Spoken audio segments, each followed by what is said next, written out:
4 കേന്ദ്രങ്ങളിൽ വെച്ച് മാധ്യമപ്രവർത്തകർ പാലക്കാട് LDF ഉണ്ടാക്കിയിട്ടുള്ള ഏതോ ഡീലിനെ കുറിച്ച് ചോദ്യങ്ങൾ ചോദിക്കുകയുണ്ടായി. അതിന് വിശദീകരണം നൽകുന്ന വേളയിൽ കോമാളി എന്നൊരു പ്രയോഗം ഞാൻ നടത്തി.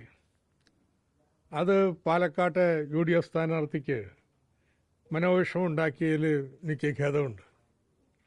അങ്ങനെ അദ്ദേഹത്തിൻ്റെ അഭിനയ മികവിനെക്കുറിച്ചൊന്നും മോശം പറയാനല്ല ഞാൻ ഉദ്ദേശിച്ചത്. എൻ്റെ വിമർശനം രാഷ്ട്രീയമാണ്.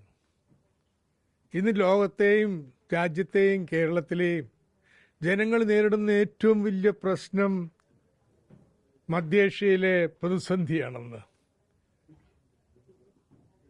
അവിടുത്തെ ആ പ്രതിസന്ധിയെക്കുറിച്ച്, പാലസ്തീൻ പ്രശ്നത്തെക്കുറിച്ച് ഞങ്ങൾക്കൊരു നിലപാടുണ്ട്, കോൺഗ്രസിന് നിലപാടുണ്ടെന്ന്.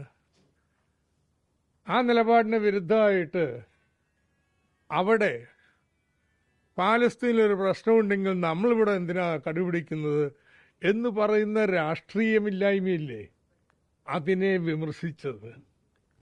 ഇത്തരത്തിലൊരു നിലപാട് സ്വീകരിച്ചിട്ട് മതനിരപേക്ഷ ശക്തികളുടെ വോട്ട് കിട്ടുമോ അവിടെ പാലക്കാട്? അങ്ങനെ ജനങ്ങൾ LDFിലേക്ക് മാറുമ്പോൾ LDFിൻ്റെ ഡീലെന്നും പറഞ്ഞു വരിക.